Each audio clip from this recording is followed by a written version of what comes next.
Welcome into the NIL Lounge. I'm Andrew Miner of the NIL Report, and welcoming in our guest today, Will Mannon, out in California. He is the co-founder of the Rite of Passage, which is an online writing experience and educational cohort that helps you transform your life via writing online. Will, welcome on. Glad to have you. Hey, Andrew. Great to be here. Thanks for having me. Yeah, this is great. Of course, thanks for jumping on. And you think you had a very interesting journey, and our mission here is that at the NIL Report is to educate the student athlete on personal brand development and career development, so that they can make NIL money, get those NIL deals. And I think you're at a company, a startup that is really unique in helping people kind of get ideas in their heads out into the world through social media platforms that helps them grow their brands and kind of network and make connections. But could you kind of, to start, tell us what a little bit about Rite of Passage and what you do there? Yeah. Thanks, Andrew. So we're a program that takes people who have a lot of skills and expertise and helps get that skill and that expertise out of their heads and out into the world where they can start building an audience, attracting opportunities, attracting new people, to help them find more meaningful work, to help them build deeper relationships, and just help them live a more meaningful life. Right? There's a lot of people out there who are mismatched. They have a lot of skills, but the opportunities in front of them don't reflect those skills, whether that's their work, the environment they live in, the people in their life. Like, we're trying to help match people with better people, ideas, and opportunities. Yeah, no, absolutely. And you've been there for a while now, a co-founder. Really interesting journey that you went on to get to where you are now. I know we were talking a little bit beforehand. A lot of student athletes are also trying to network and learn the ways of business and position themselves for life after sports. But just could you touch on your career journey to getting to Rite of Passage and kind of maybe pick out one or two pivotal turning points in your journey that got you there? Yeah. So I came out of college from Virginia, moved out to California. I was selling software for a company called Oracle, enterprise software. I did that for 4 years. And the good things about that was that I loved the people I worked with, but most importantly, I built skills in terms of how to communicate with customers who often don't want to hear from you, how to communicate effectively, how to run calls. So I built up those skills, right? I didn't say, hey, I hate my job, and just quit after a month, right? Because it was, in some ways, frustrating work. It's very difficult, but I stuck with it for 4 years. I took well over 1,000 sales calls. I wrote thousands of emails and messages and really refined those communication skills. When I had free time, downtime, I didn't just sit around and wallow and think, hey, I wish I'd work that lit up my soul more. I did something about it. I read tons of books. I read like 25 books a year. And it was at first like self-development. And then I got more into biographies and novels and memoirs, things like that. But I would read books like Grit by Angela Duckworth, The Power of Habit by Charles Duhigg, Atomic Habits by James Clear, and just built these mindsets of, hey, I'm going to, Cal Newport was a big one, build rare and valuable skills and then see what opportunities that can come from that. All along, I was very interested in writing, and I found this guy on Twitter named David, who was tweeting about writing and wanted to teach other people how to write. So we got in touch, ended up enrolling in the first cohort of his program called Rite of Passage. Once I'd been a student, I sent him an email, some ideas on how to improve the program. Started working with him part-time, and next thing you knew, a couple months in, he brought me on full-time, now considered a co-founder. I started with him about 2 months after the program began, and we've built this program over the past 4 or 5 years. So like I mentioned, we help people find these opportunities, and the way we do that is through having people with expertise write online consistently. That becomes that magnet that creates those opportunities. Yeah, that finding the skills that you already have and getting them out into the world, I think, is what really resonates with me. But what's the coolest thing about Rite of Passage and kind of the work that you do there, working with so many individuals internationally? When I was at Oracle, I knew that I had more potential than I was giving. It's funny to make a sports reference here. I've always loved college football recruiting. I used to write on my whiteboard when I was 22, 23 years old, because we were BDCs, business development consultants. I would write on my whiteboard, 2-star BDC with tremendous upside, because I felt like I had been, underestimated coming out of college, and was just sort of in this okay job. I felt like I was capable of a lot more. I would go into the bathroom at the 4th floor of the Water Garden here in Santa Monica, where I worked, at the end of a long day, banging my head against the wall, trying to get customers for Oracle. and I was staring myself in the mirror and say, Will, you were made for more than this. So I knew I had more to give than what I was giving at my work at the time. What I love about my work now is that I'm aligned. My skills are aligned with what I'm doing at work, and it's for something that I really believe in. So it's a really potent combination, right? Because what are my skills? Hopefully being able to communicate clearly, both spoken and written, being able to lead a group on a Zoom call, whether that's the mentors and editors, 35 people we bring on each cohort to deliver the cohort, or whether it's in front of 350 students that we have, in a given cohort. Able to think abstractly and develop creative ideas around writing, around using writing to get opportunities, around how to build a program, and how to, working with people that we've hired. We now have a team of 15, managing those people. There's all these avenues of creativity and communication that I was really limited at Oracle using those abilities. There's not a lot of room for creativity at a 200,000 person company, but at a 15-person company that I helped co-found, all sorts of room for creativity and growth. And that's the most rewarding thing, is just working in a role that I'm able to unleash the full skills I feel like I have to offer. And by the way, in the spirit of something I really believe in, which is new media, the opportunity of the internet, and getting people to write and produce great writing. Yeah, and that's really what you guys are focusing on here. Something that struck a chord with me there was 2-star with tremendous upside and more to give. Something more to give. I think it's interesting. You're a big college sports fan. In the era of name, image, and likeness, NIL, where these college athletes can now make money, monetize their name and image, they kind of have this unknown that they've been thrust into, and they have to find what their more to give is. I'm sure that all these athletes are listening or working out there saying, hey, I have more to give than just being a football player or just being a volleyball player. I have more to give. I have unique talents and gifts that I'm really passionate about and interested in, and something that you guys focus on at Rite of Passage is unlocking the power of the internet via new media. I'm curious what your advice would be to student athletes, and as they're thinking about how to get that NIL deal. There's a lot of advice, of just generic advice of creating content, growing your follower base, and then you can go to brands and hopefully get a big NIL deal and make some money. Specifically, what would your kind of advice be on, utilizing that new media and unlocking the power of the internet for a current student athlete in this day and age? Yeah. Two things I would keep in mind. Number one, I'm going to just quote something from Cal Newport. He's a great author. Number two, make the flip. So I'll start with Cal Newport. He has this book, So Good They Can't Ignore You. He says a lot of young people, 18, 22, whatever age, sit around and say, I want work or opportunities that I'm passionate about. I want. He says, let's turn that around. He says, what are the rare and valuable skills you have to offer to the world? What do you have to offer to the world? So every college athlete in the era of NIL wants an NIL deal. Of course, they want to make money, but you want to keep Cal Newport in mind. And then the second part, what I want to talk about is what I call make the flip. So instead of thinking about what you want, put yourself in the shoes of the businesses who might potentially bring you on for NIL, right? Like, what are they trying to do? What are their goals? They're trying to make money themselves. They want athletes to come on and represent themselves, or use their personas as athletes to represent the brand in a way that helps that brand make money. Okay. Well, what's the best way for a brand to make more money? It's if they have more attention. So NIL's deals are going to happen if you can give attention to the brand that you're working with. That's the thing of value you can give them. And how do you give them attention? You have to have an audience of your own. Okay. So you build an audience that gives you leverage and value to then go offer to those companies who might potentially be thinking about giving you an NIL deal. Does it make sense?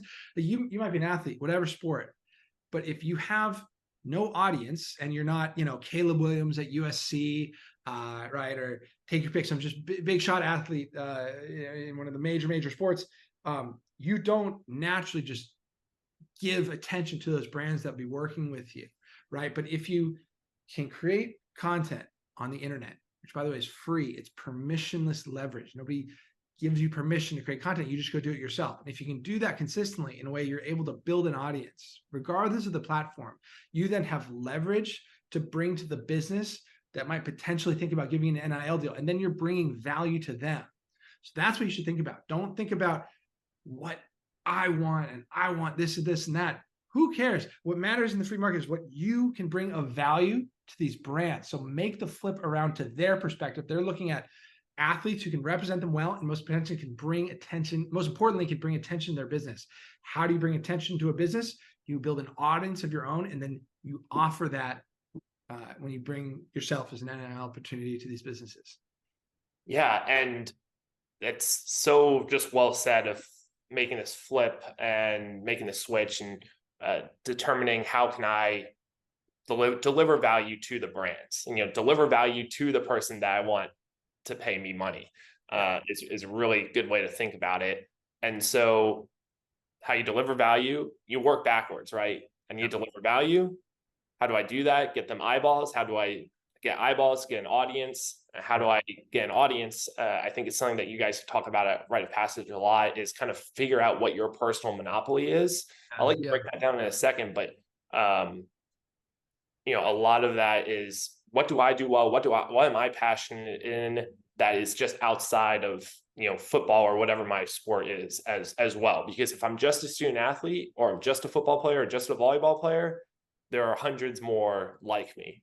But if I'm a football player that loves farming, or I'm a volleyball player that also does CrossFit on the side or something else, something unique, how do I communicate that to start building my audience? So I'll let you touch on personal monopoly, but then what would be your recommendation to the student athletes out there? It could be writing on Twitter, it could be utilizing Instagram or TikTok, but utilizing social media to put out their content to grow, start growing that audience.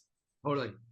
So most successful people carve out a niche that is a reflection of their unique combination of talents. That's what a personal monopoly is. So we say it's your intersection of skills, ideas, experiences, abilities that is uniquely yours, right? Because when you layer all these different things together, you go from just being another volleyball player or football player to being a one of one, when you can layer in, like you said, experience farming, or the way, maybe you grew up internationally for a couple of years, or you have this quirky interest, whatever your unique combination is, you layer those things together and share that with the world. That could be through writing, it could be through writing articles, it could be through Twitter, it could be through your Instagram stories, it could be through TikTok, but you just find that unique combination, that unique stack that makes you one of one, that makes you unique, and you share around that.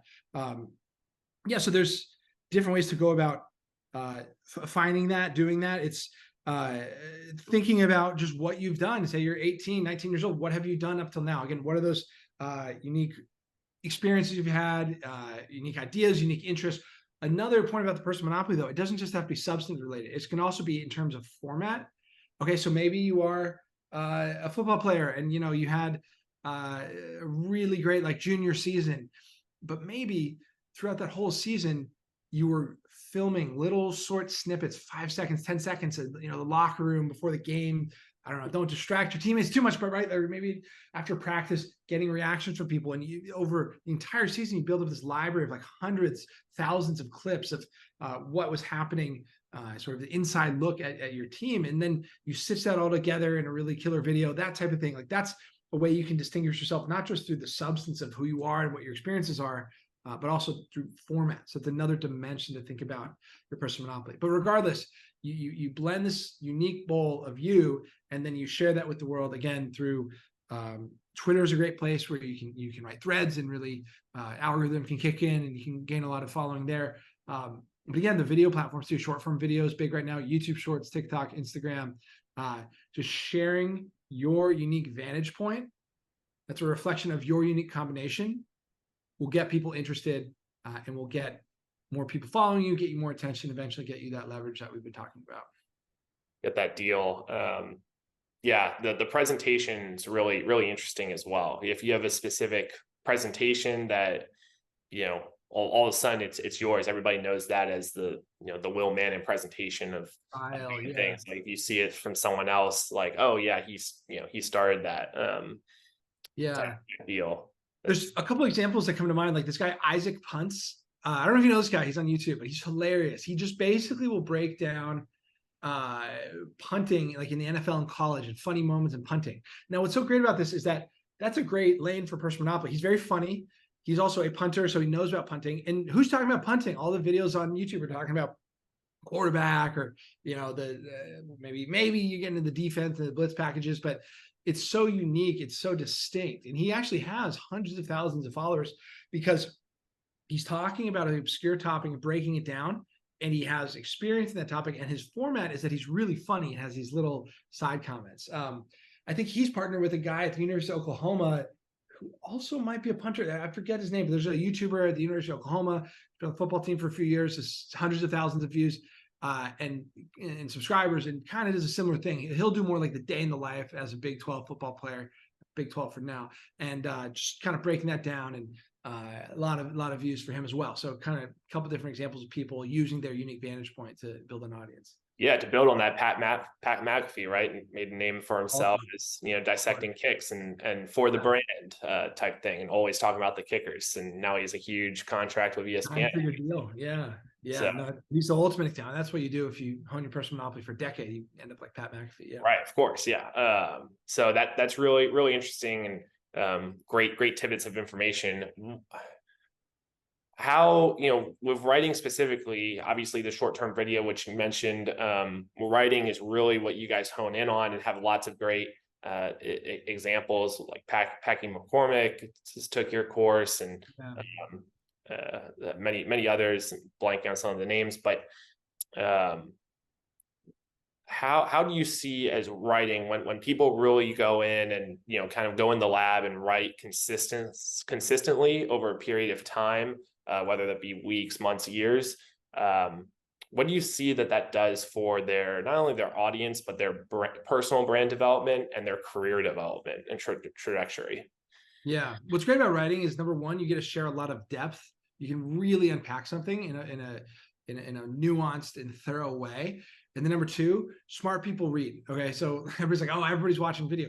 The percentage of people watching video is very high, but the absolute number of people who still read online, the absolute number is still very big, because there's just so many people on the internet. And the smartest people are, and then the people who have access to capital opportunities are reading. And so if that is what your angle, if that's what you want your angle to be, you can certainly take that angle. The key thing is to have domain expertise, which may be harder if you're a younger person, but you still might have domain expertise. You just basically need something really valuable to write about. So I'll give you an example of a guy who's done really well. A guy named Sam Knowlton took our course last spring, so spring of 2022, just over a year ago. Had no audience at the time, but what we did have was over a decade of experience in regenerative agriculture. So helping people get the most, squeezing the most juice, so to speak, out of their land, and if they're working in agriculture. And so he had experience in this. And what he started doing when he took Rite of Passage, he started writing about that every week. He'd write articles, and he would turn those articles into Twitter threads. So fast forward a year later, Sam now has a 20,000 person audience, a 4-figure newsletter subscriber number. And instead of going out and doing marketing and trying to find some clients, he actually, through his audience, has a flood of clients coming to him, right? Writing online makes you this magnet for opportunities that you wouldn't have otherwise. Your articles are traveling the world when you sleep. When you hit publish on a post or on a tweet, it blankets the entire planet in 1/7 of a second. You're putting the speed of light to work for you, right? So 1 year later, Sam has this big audience. And again, he has all these clients who want to work with him, and he gets to decide who he works with, what he charges. He gets to travel the country, even the world, sharing his knowledge because of his writing, the opportunities it's afforded him. And he gets to set his own schedule. So he spends more time with his kids, more time with his wife, and he's making more money and working with better clients. So that's what can be possible when you write online. But he had really valuable domain expertise, rare and valuable skills of Cal Newport, like we said, that he had built over many years. So you may have that as a young person. You just have to think about what that is for you. What's your unique vantage point? What's your unique skill set you can share with the world? That is wild. That's an incredible example, and kind of to the testament of be so good they can't ignore you. Right. If people are coming to you, then they're certainly not ignoring you. So that's fascinating. And really the last thing I wanted to just bring up, Will, somebody may, a student athlete might be watching this thinking like, okay, like that's great, sounds like theory, but I'm young, I'm not sure what to develop and things like that. And but you've kind of done that, right? Your career journey was definitely interesting, working in sales at a Fortune 100, yeah, company.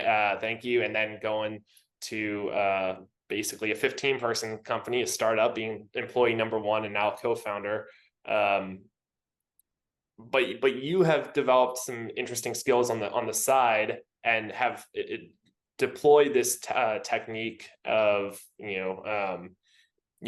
publishing out your interests and your personal monopoly kind of every day. And so I'll let you, because we talked beforehand, but tell us what you've been doing the last 6 months and how it's kind of unique to you. Yeah, well, I speak Chinese, so I started in college. Have been doing that for quite a while.